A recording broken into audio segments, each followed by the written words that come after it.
welcome to the SOS podcast. This is the week of Monday, November 24th, 2014. Thank you very much for joining Southern Ontario Sports here. I, of course, am Adam Thomas alongside with Stephen Resnick. Give us a follow on Twitter at the SOS podcast. We'd love to hear from you. But it's been a few weeks since we've taped, so we won't waste too much time here. Steve, how are things with you? Doing pretty well over here. A lot of Toronto sports action going on all over every sport, really, if you include the Argos. So pretty active over here. And yourself over there in Ottawa? Yeah, not doing too bad. Busy time of year for me, so trying to just keep everything together and get caught up on my sports here and there. Got to enjoy a little bit of football last night, which always makes my week. Yeah, things are good. But why don't we hop right into it? We have some Major League Baseball, Toronto Blue Jays news and notes, a couple small to bigger moves, perhaps, depending how you look at them. They've traded Anthony Gose for prospect Devon Travis to the Detroit Tigers, as well as signing Russell Martin. Why don't we start with the Gose-Travis trade? Looking at this, Devon Travis was drafted 12th overall by the Tigers, plays second base, so looking to shore up the infield a little bit. He batted .298 in AA ball last year, so hoping to bring a little bit of power to the Jays somewhere down the road here. He'll probably start in the AAA system, but maybe get a shot with the team throughout the season, depending on how things go there. Steve, your thoughts on this trade by the Jays? Well, I think you got to be at least a bit hopeful that the Jays are trying to shore up that second base position. I don't think anyone sees Ryan Goins, at least, as the long-term future there, especially with the way he swings the bat, although his fielding is definitely above average. But I think it's easier to find a defensively capable second baseman than one who is more adept at hitting. So if you can find a guy like Devon Travis, who has pretty good numbers and he's one of the higher ranked prospects, I think it works well. And especially to get him for a guy like Anthony Gose, who has been given pretty much every opportunity to succeed at the big league level, just hasn't been able to really make his claim as an everyday player. And the fact they're able to get what seems like something tangible back for him is pretty great.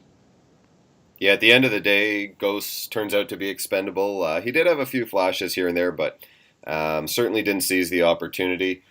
As for the move into second base, as you mentioned, with Ryan Goins, Itzuris, Tolleson, I think there leaves a little bit to be desired in terms of production at the plate, and hopefully this is something that Travis can contribute to if he one day does make the Blue Jays roster. Over to Russell Martin. The Jays signed him to a 5-year, $82 million deal. Of course, bringing another Canadian talent, something the Jays have been very adept at doing. The roster is littered with Canadians, something I think we both appreciate.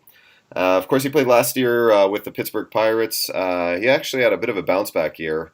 The numbers had been down a bit over the past 4 or 5 seasons heading into that season last year, but he was a little more productive at the plate. Hopefully the Jays get some of that. Your thoughts on Russell Martin? Yeah, I don't think many people saw the catcher position as one seeing where the Jays needed to at least get a significant upgrade or even get a new body in there after the season Deontay Navarro had. But I don't think many people are complaining with the Russell Martin signing. And again, Deontay Navarro apparently has reportedly asked for a trade, which I don't think you can blame him for that. But Russell Martin brings you, as you're saying, he's got a winning background. He's made the playoffs the last few years in a row with the Pirates and the Yankees. He's got the experience there. He can handle, hopefully, a good young pitching staff. Who knows if you're throwing Sanchez in there into the starting rotation this year. So he's a good guy to have back there, and you can count on him, hopefully, to play at least 130, maybe even 140 games for you behind the plate. Yeah, terrific points there, Steve. I definitely want to touch on 120 plus games every season for this guy. So he's durable. He's going to hang in there. He has the experience. Definitely going to be a huge boon to the young Jays pitching staff. This guy has been credited, with helping Liriano, Volquez there in Pittsburgh turn around after their numbers slumped a little bit. And if the Jays can get any sniff of that 290 batter of last season, this is probably a steal and then some, especially when you factor in the leadership and his ability to work with the pitching staff. So hopefully a couple great moves there by the Jays. We'll have to wait and see how Devon Travis pans out. But Russell Martin coming to a ballpark near you in 2015. Welcome to the National Hockey League. Then you have the Toronto Maple Leafs. The home ice advantage is actually a disadvantage. Ottawa Senators. If I was an Ottawa Senators fan. Kessel had a couple goals. A late goal by Ryan off a nice pass from Carlson. Gotta love the Habs. As far as looking to be a dominant player again. All right, we're going to switch gears to the NHL. We'll go in to start here with our Canadian quarter season Eastern Conference review.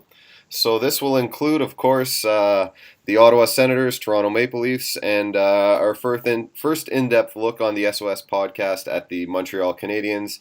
As promised, we like to deliver, so here we are to chat Habs, Leafs, and Sens. Why don't we lead it off in Toronto, Steve? The Leafs, they sit in 8th place right now in the conference with 24 points. They're productive, generally speaking, up front, averaging 3.19 goals per game. That's good for 4th in the league. Defensively, not quite as strong. Their goals against per game ranked 22nd in the league, and they're giving up 33 shots a night to come in at 26th overall there.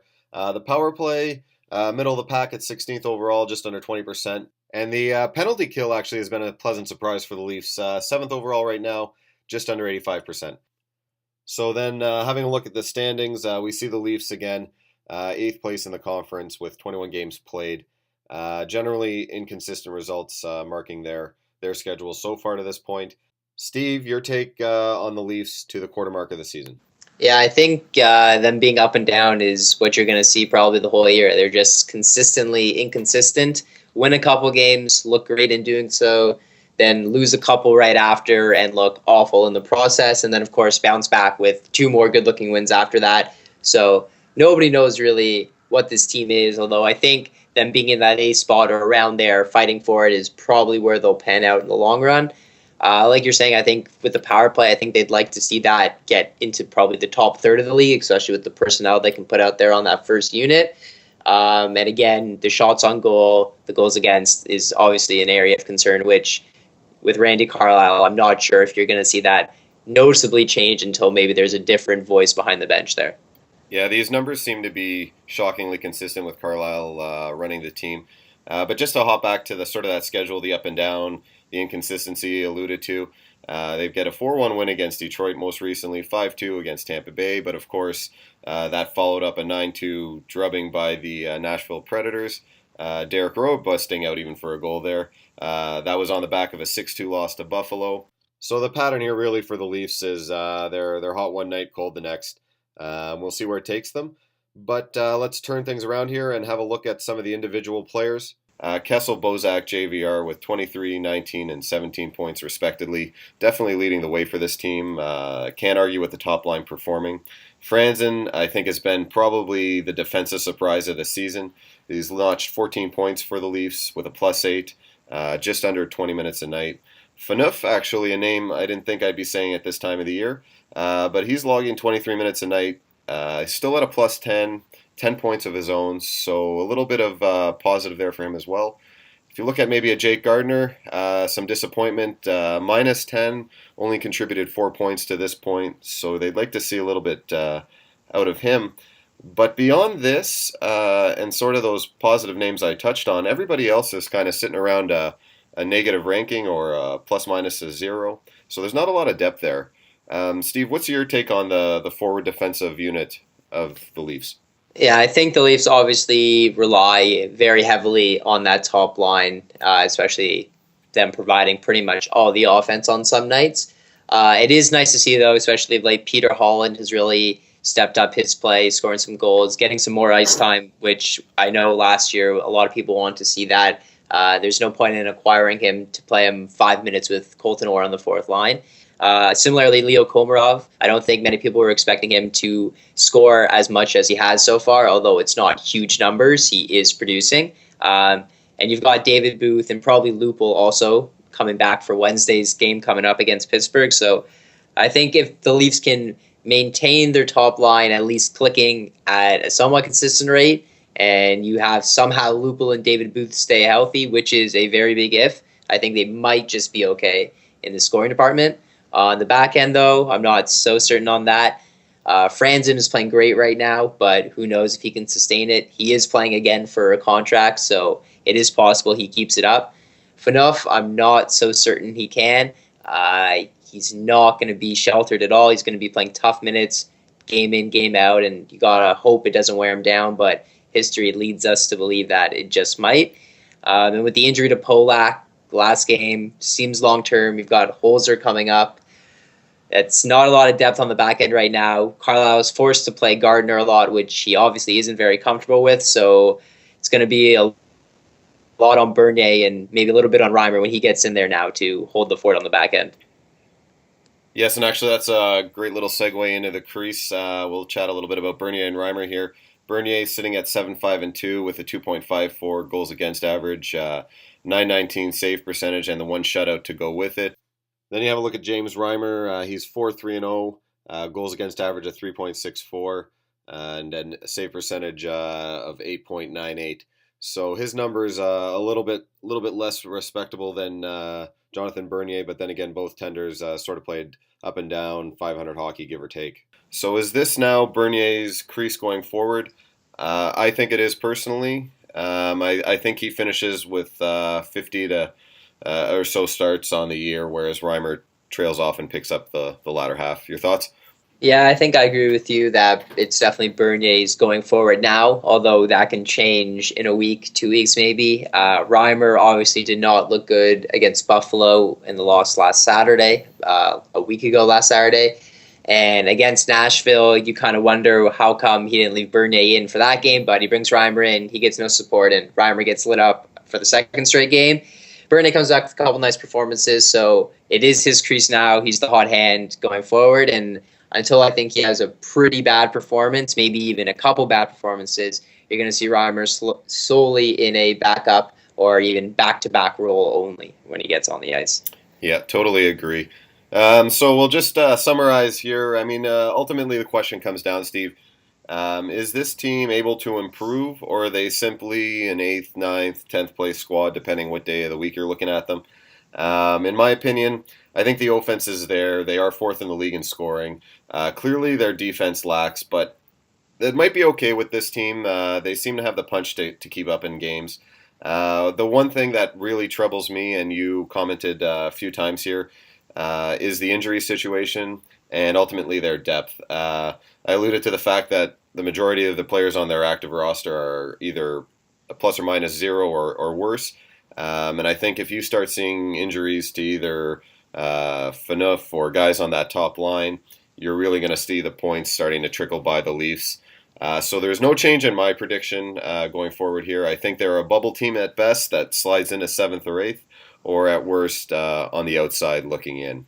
Your wrap-up thoughts on the Leafs? Yeah, it's hard to argue that. I think they fall in that 7 to 10 range as well. I don't think they can bottom out to finish anywhere near the lottery, and I don't think best case scenario they'll be able to win the division with the way Tampa or even Montreal is playing so far, and we'll touch on them in a second. But I think they've got a chance. They can still make the playoffs in this city that I guess is seen as a successful season, but from a long-term viewpoint, when you're trying to just barely make the playoffs and not really improve dramatically from one year to the next, I'm not sure if you can see that as being wholly successful. Yeah, definitely going in circles for the Leafs at this point, it seems. And speaking of teams going in circles, probably a good time to start talking about the Ottawa Senators.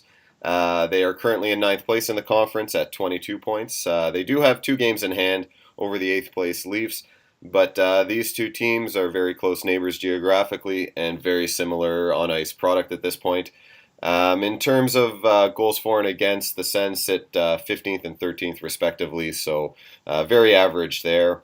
They don't get an above-average number of shots per game, coming at 21st in the league. They do give up a pile of them, which is going to probably catch up sooner than later. 34.7, that's second worst in the league. Their special teams, certainly a bright spot, though. Their power play percentage clicking at 20.6%, 9th in the league. And their penalty kill also doing well, ranked 11th overall. So the team has some promise, but overall they seem to be a mediocre product, and hence their current record. So, Steve, how do you like those Senators at the quarter-way mark?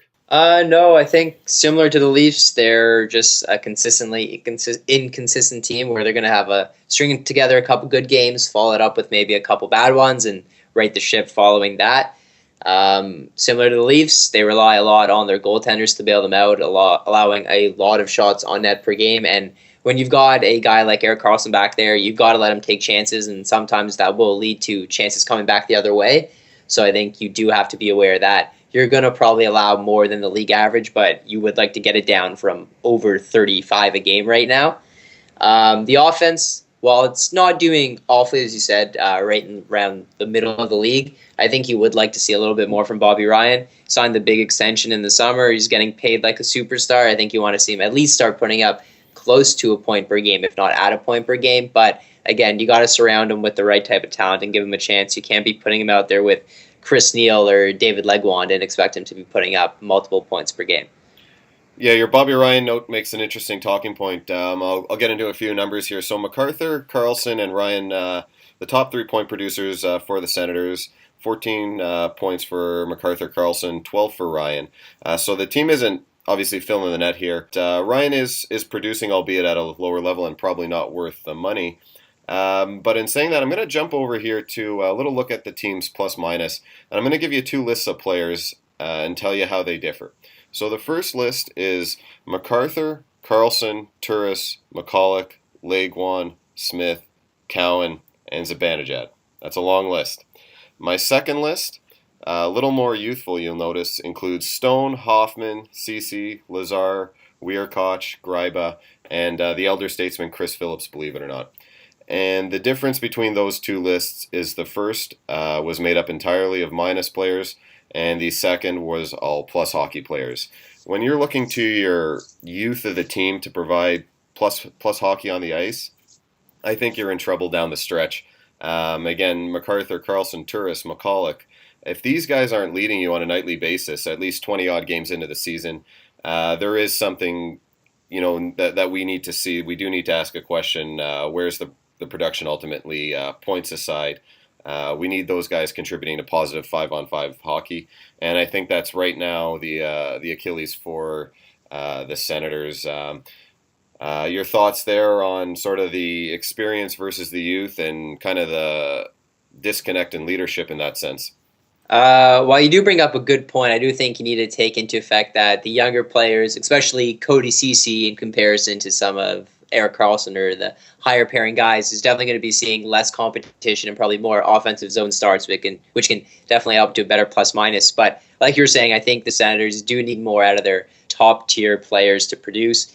Erik Karlsson, I think you would expect him almost to be at a point per game, which is crazy as a defenseman, but the way he's played the last couple of years, I mean, the expectations are quite high, and if he's not going to reach them, I'm not sure if there's other people on the back end to pick up the slack there for him. I think MacArthur, you can't really hate what he does, even if he's not putting up points, he's giving it his all every game. And I think if you're Sens, you might want to start seeing some more of Mika Zibanejad out there instead of David Legwand. Gives you more of a chance at offense. I think he's more than responsible defensively. You might lose a little bit in the face-off dot, but I think it's a trade-off that you're going to have to start making more going forward. Yeah, and I should take a moment to clarify that I'm not totally down on this group of players for the Senators. I do think there is some talent there and there is some potential, but just at the moment, at least, 20 games in here, we haven't really seen it come through, and for me, that 5-on-5 time is crucial. And I agree that you can't discount, the younger kids getting some sheltered opportunities, a little more favorable positioning on ice against lesser competition. But to be a competitive team and a team that's going to make the playoffs and a team that's going to make some noise, you need to see it out of your top guys. And I think we do agree there. But we'll swing over to the goaltending situation in Ottawa, which so far has yet to be a problem. We'll see if that can continue throughout. So Anderson right now 5-3-3 on the year. 2.23 goals against average, 9.35 save percentage, and a couple of shutouts. He's played some good hockey, been a little shaky lately, allowed 3 goals or more in the last 3 games, so we'll see if maybe he's leveling off a bit and regressing. Robin Lehner, on the other hand, 4-3-1, 2.84 goals against average, so again, substantially higher than Anderson, very similar to Reimer Bernier, actually, and his save percentage a touch lower at 9.16. So, in my opinion, I think Anderson is slowly stepping away. I actually personally think the team plays a little bit better in front of Anderson than they do Lehner. Not sure if that's a fair point or not, but in my eyes, that's how I see it. Your thoughts on the crease in Ottawa? I think you're going to see them splitting games unless you see an injury almost the whole season. Both of them get paid reasonably close. They're both signed to semi-mid to long-term deals, so they're both there for a while. I think they're both going to split. You'll see maybe 50, 52, 30 that sort of thing, or maybe even closer than that, maybe even 45-35, that sort of split. But going forward, I think I'm not sure if they play better in front of Anderson, if it means that maybe they trust Leonard more, if they take more chances for him to bail them out. But I don't think the issue is goaltending. But again, when you're asking them, whoever it is, to face almost over 35 shots per game, you can't expect them to allow 2 goals or less night in, night out. Yeah, and if a team finds a goal statistically every 10 shots or so, that's ultimately what's going to bury the Senators and their goaltending. The shots per game they're giving up, that works out to about a half goal or more a game that they're letting up on average, just based on that shot differential. So if they can ever get that in check, this team could be going somewhere, but I don't know if that's bound to change. And unfortunately, as I noted, Anderson might look like he's coming down to earth a little bit, and we'll see if Leonard can continue what I think has been positive play. But I do find he gets hung out a little bit by his teammates relative to Anderson. So let's wrap it up with the Senators.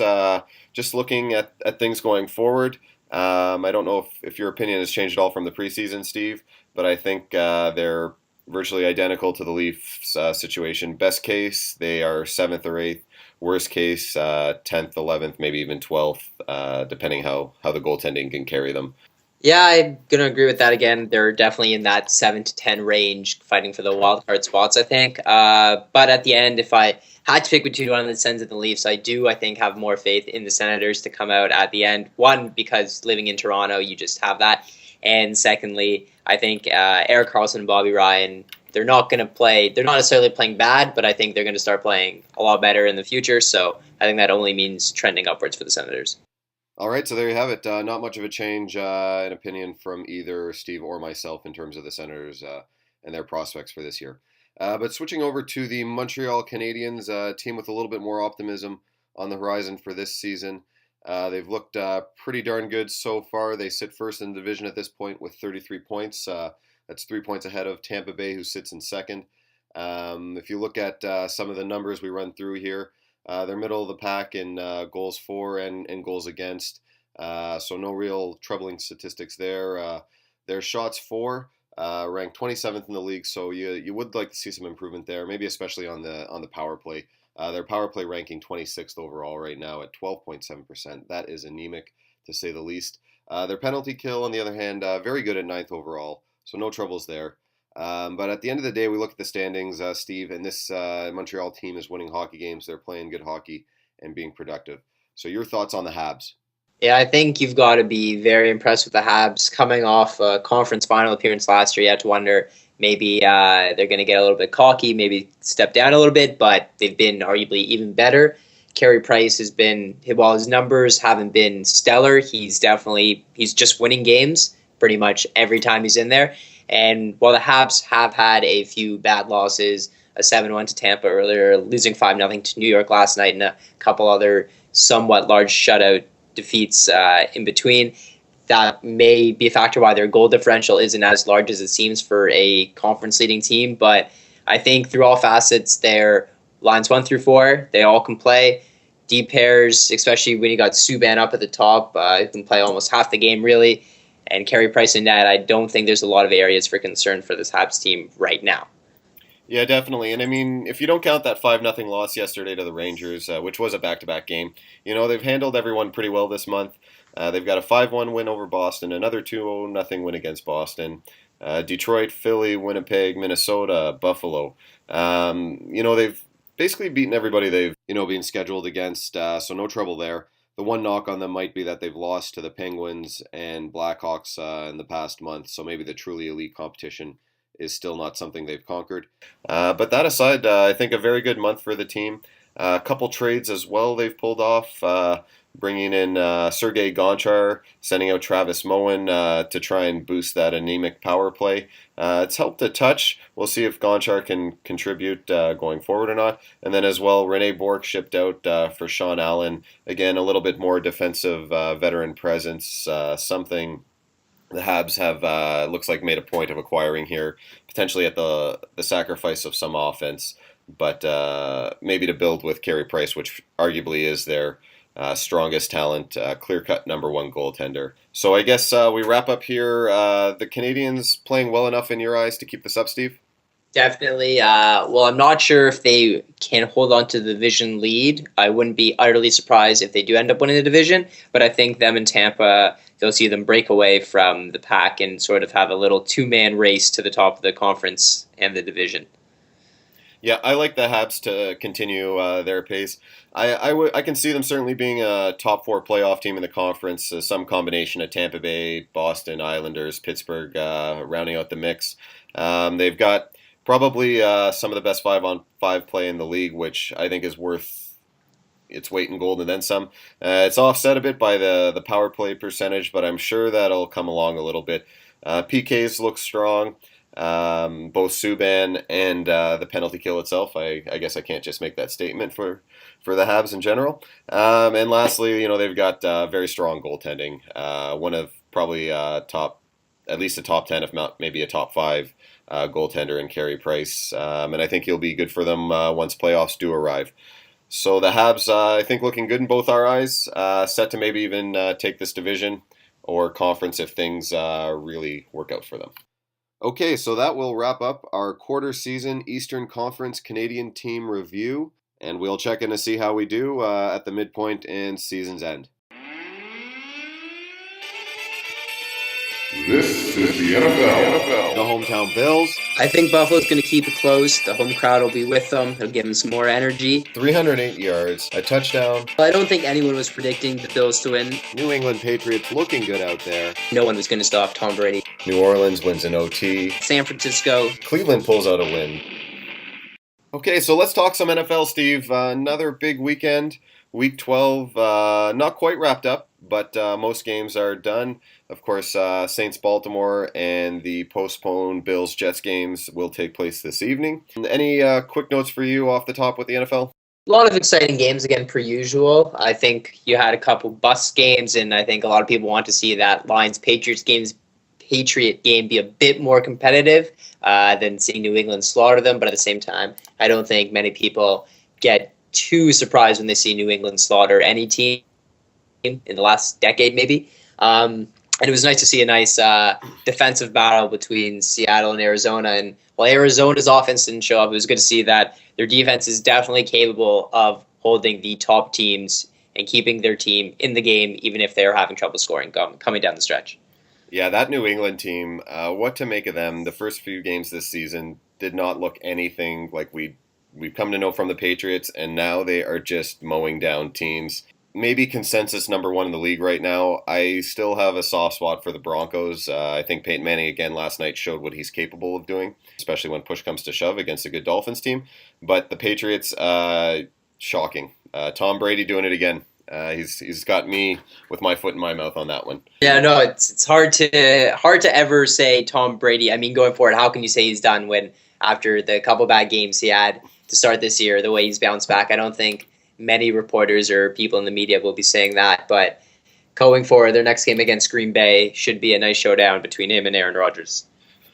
Yes, and so very quickly, we'll just jump to the Bills here. Not much to comment. I think with the way everything's shaken down, the Bills' season looks pretty much to be a lost cause, not surprisingly at this point. They do have the game tonight. They can move to 6-5 with a win against the Jets and a long shot at getting in. I think probably slightly favorited over the Jets, so it wouldn't be a surprise, but don't think they're going anywhere. So we're not going to spend too much time chatting on the Bills this week. But we would like to open up here quickly with a stop to the AFC West, Broncos, Chiefs. We made a couple predictions on this show last time around. I took the Broncos to win out the division. Steve boldly called the Chiefs.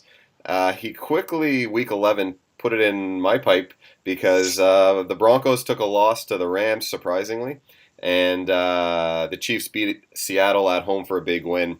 But of course, week 12 was a different story. The Broncos take the win against the Dolphins, and the Chiefs lose to the miserable Raiders, Steve. So what do you have to say there? There's not much to say when the team you have your faith in loses to the winless Oakland Raiders. Had a lot of optimism for the Chiefs going forward. All they had to do really was beat the Broncos at home going forward prior to that loss versus Oakland, and they probably would have had the division. But that loss makes it a very tough task for them. They're going to need some help from the Broncos themselves to lose a couple of games to help them get in as a division winner. So we'll see about that. I'm not giving up hope just yet, but I'm not nearly as optimistic as I was, say, prior to Thursday evening. And that's fair, I think. Their situation, relatively speaking, has not changed. The Broncos still with a one-game lead over the Chiefs. However, we're obviously 2 games further along in the season, so the possibility does drop a little bit. But we'll see where this goes. Of note, Kansas City and Denver do play one another in the coming weeks here, so that'll certainly affect that outcome. All right, and so from the Broncos, we're just going to hop over here and talk about the Green Bay Packers, a team that has been unstoppable last handful of weeks. Not dominating the Vikings as much as they had their previous opponents, but still getting the win. Eddie Lacy running buck wild. A little bit of a change up from the passing dominance we've seen the past few weeks, but I doubt Green Bay's complaining to have both a potent run and pass game. I don't know if their defense is lights out, but certainly competitive enough to keep this offense afloat. How do you like Green Bay, Steve? Yeah, I think it's hard to argue against Green Bay's offense, whether it's their passing or their running game right now, which is very scary considering when you've got Aaron Rodgers playing arguably as the best, if not the best quarterback this year. He has a good game against Minnesota. I wouldn't think anyone says he had a bad game, even though they didn't blow them out, and it actually ruins his stats so far, drops all his numbers. And then you've got also Eddie Lacy, who's just people don't want to tackle him when he's running at them, and he's taking advantage of that and just running right over guys. I think, again, their defense, like you said, not the best in the league or maybe even the top tier, but I think they're more than adequate enough where when you've got an offense like that, you don't need to shut teams out. You just have to really contain them to an extent, and I think they're more than able to do that. Yeah, I got to like Green Bay a lot. Again, a couple weeks on this show, we both picked the Packers to win out the NFC North. 2 weeks later, they're a game up on Detroit now. The net differential in points between Detroit and Green Bay, I think, is a really telling stat. 108 points positive differential for Green Bay, only a +7 for Detroit. This is Green Bay's division, and as we mentioned, by a couple games. I think now we start to talk about Green Bay competing at the top of the conference, maybe for a bye, home field advantage, etc. And that's not a good thought for everybody else in the league. Green Bay's 5-0 right now at home. I like this team. I like the way they're coming on at the right time of year, and their season, they've got the experience. They're used to the cold. It'll be a tough place to play in Lambeau Field come December if that's what things finally shake out to be. So go Pack. I think we're both behind that offense there. And lastly, we're going to finish up here with a couple of divisions. We're going to start off in contrast to the NFC South, which we'll finish up with. The AFC North, still a dogfight. Cincinnati, Pittsburgh, Cleveland. Basically, Bengals at 7-3-1 with the one tie. Pittsburgh, Cleveland 7-4, 7-4. Baltimore is still to play tonight. They're at 6-4. A couple weeks later from our last taping, and there's no more clarity here. Steve, have you changed your mind on what you think is going to happen in this division, or is this as much a coin toss as you saw a couple weeks ago? I think it's still as much a coin toss as you saw a couple weeks ago, but I still am keeping faith in the Browns. They had a bit of a rough loss a couple weeks ago, but a nice bounce-back win yesterday. Josh Gordon getting into the game for the first time this year after being reinstated, I think, is a huge boost to their offense, and especially once they get Jordan Cameron back. Hoyer, some people may not have liked his fourth quarter yesterday, but you can't really argue with the full set of stats he's put up this year. I think he's more than capable of helping them succeed going forward, and I'm still confident that the Browns can win this division.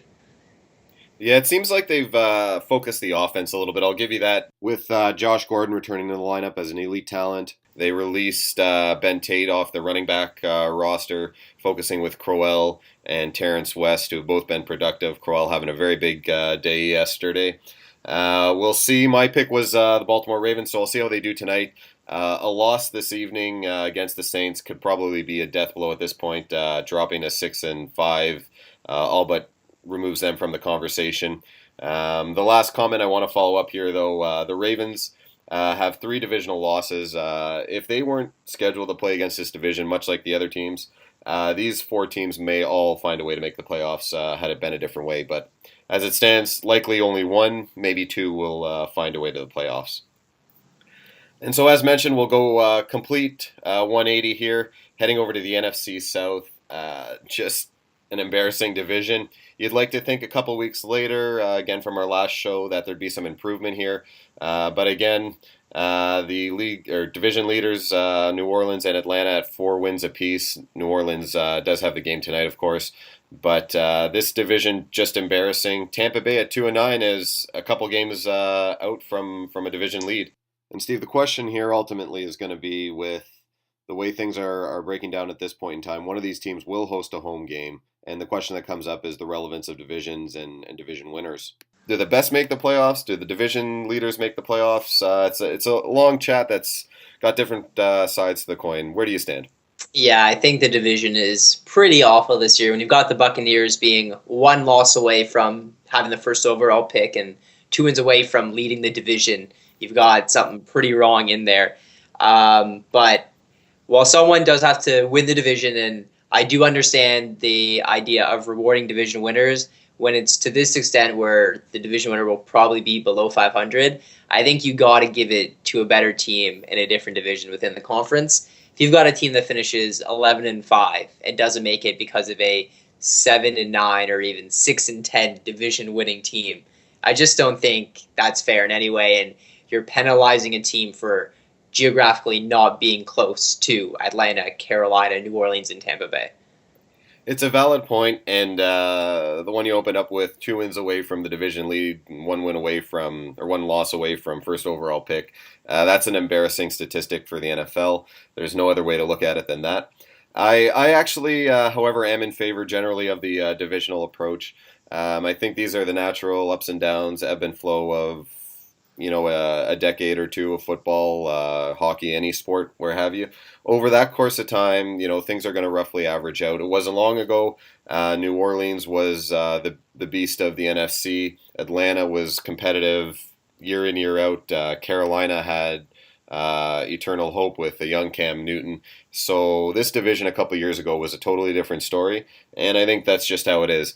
Now, in saying that, it seems as though there's always one division, particularly in the NFL, that does kind of always send this team limping in. And maybe one concession I could make is saying all playoff teams must have at least 8 wins or something to that effect, 500 record, which in the NFL, the way their scheduling works out, would not be an unreasonable expectation. And in that situation, maybe you disqualify, say, a division leader who only has 4 or 5 wins, and you do bump it over to a plus 500 team. So I would be open to something like that. But by and large, I do like the divisional approach, and I think it's just an unfortunate year for the NFC South. All right, so we're going to finish up the show with a little bit of talk on the Toronto Raptors. Going back a couple weeks when we last taped, they were on fire. Really not much has changed. They're first in the conference at 11-2. They've recently beat a very good Memphis Grizzlies team, although injuries with a virus running through their locker room did play a role. So they do get the win, though. They've also recently beat Washington, who's second in the East. They have a win against the Bulls, who are fourth in the East. So still beating some good competition, certainly beating up on the lesser competition. That's been obvious. And most recently, Steve, I know you were pretty happy to see them beat the Cleveland Cavaliers. Yeah, definitely. Most people were not expecting the 23 to go off in the Cleveland Raptors game to be Lou Williams and not LeBron James, but that's exactly what happened. And even when he was one-on-one with LeBron James, crossing him up and hitting jump shots and fadeaways over him. So definitely a big win for the Raptors, and some big wins so far the entire season. Some people point to their strength of schedule and say, well, they haven't really proven anything yet. But when you're a good team, aren't you supposed to be beating the teams beneath you? So considering they're 11-2 and they started 6-12 last year, I think you've got to be very happy with the way they're playing, top through bottom. The bench is arguably one of the best, if not the best, in the entire NBA. The starting 5 looks great. Maybe you want a little bit more out of Jonas so far, but I don't think you can really harp on too much with this 11-2 start so far. Yeah, they're in a great position. I mean, this team's bound to face a bit of a losing streak at some point. But what they're doing now is, they're building that foundation. They've got 11 wins already. They've played 13 of their 80-odd games here, so they're in great shape. And, you can't fault them. Scheduling is what it is. some weaker opponents, not their fault, as we've discussed before. They're getting the job done. You look at their bench, as you mentioned, Williams averaging 13 a night, Vasquez chipping in 8 points. That's 20 points right there off the bench on a nightly basis. They're productive from three-point range with Patterson, Lowry, Williams all shooting 30-40%. DeRozan, Lowry dropping 20 points, give or take a night. I think Valanciunas, as you mentioned, like a little bit more. His points are not quite there. Rebounds maybe a little lower than we'd like him. Like to see him get a few more double-doubles on the career, or on the season, pardon me. But overall, I think you'd be nuts to complain. They're 11-2. They're getting the job done. So go Raptors. I think we're in for a good run this season, and hopefully when they do start to see some of those tougher teams from the West, they are able to handle and beat them. Yeah, they got a nice game with Phoenix at home tonight, and then they go out west on Sunday. And while they do start with the Lakers, which is maybe not the best Western opponent, they do face Sacramento in there, which should be a nice, tough game against them, and a nice return against Rudy Gay again, which, the Raptors and the players they got from Sacramento will be hyped up to play that one. Yeah, so we'll see how the Raptors make out on their upcoming road trip. Probably be a good marker for them, and if they're anywhere near 13-3 or something of that sort when it all wraps up and they make it back home, then I think it's a very positive start to this season. And all the best to the Raptors. We'll be following closely. So we will wrap up the show there. Any notes as we depart here for the week to come? Just the usual, looking forward to all the sports on the docket. The Leafs got a tough game with Pittsburgh coming up. As mentioned, the Raptors got Phoenix tonight, which should be a high-scoring, pretty good game. And if the Raptors win, you got to figure you get a free slice of pizza out of it. Well, there you go. You always got to stay positive, right? Yeah. For me, I think at this point we are officially in the playoff push for the NFL. I kind of put the other sports a little bit on the back burner, tuned right in. We've got Thanksgiving Thursday down in the States. Of course, Detroit with their annual game, same with the Dallas Cowboys. It should be an interesting pair of matchups there with the Bears coming to Detroit and the Philadelphia Eagles rolling into Dallas, Texas to play the Cowboys. And certainly a game that's going to go a long way to deciding the NFC playoff picture and the NFC East as well. We'd be completely remiss if we didn't comment on the upcoming visit by the Patriots to Lambeau Field. Green Bay, New England, going to be a huge game Saturday afternoon, so tune in for that one. And then, Steve, a special one for us. Sunday night, Denver visits the Kansas City Chiefs. We'll see how that goes to solving our little feud in the AFC West. Guaranteeing a Kansas City victory. Oh, wow. Right now. Putting all it right. down. All right, well, put it on the board. Steve's all in on the Chiefs. Yeah. I'm going to take the Broncos, obviously. I'll give you 7 points. Broncos by 7. They walk into Arrowhead Stadium and make this team look like the bunch of boys they are. All Peyton right, Manning cannot be stopped. All right, well, we'll see about that. All right, sounds good, buddy. Look forward to chatting with you next week. Thank you, everyone, for tuning in, and enjoy your week. We'll talk a little bit more sports in 7 days from now. Take care.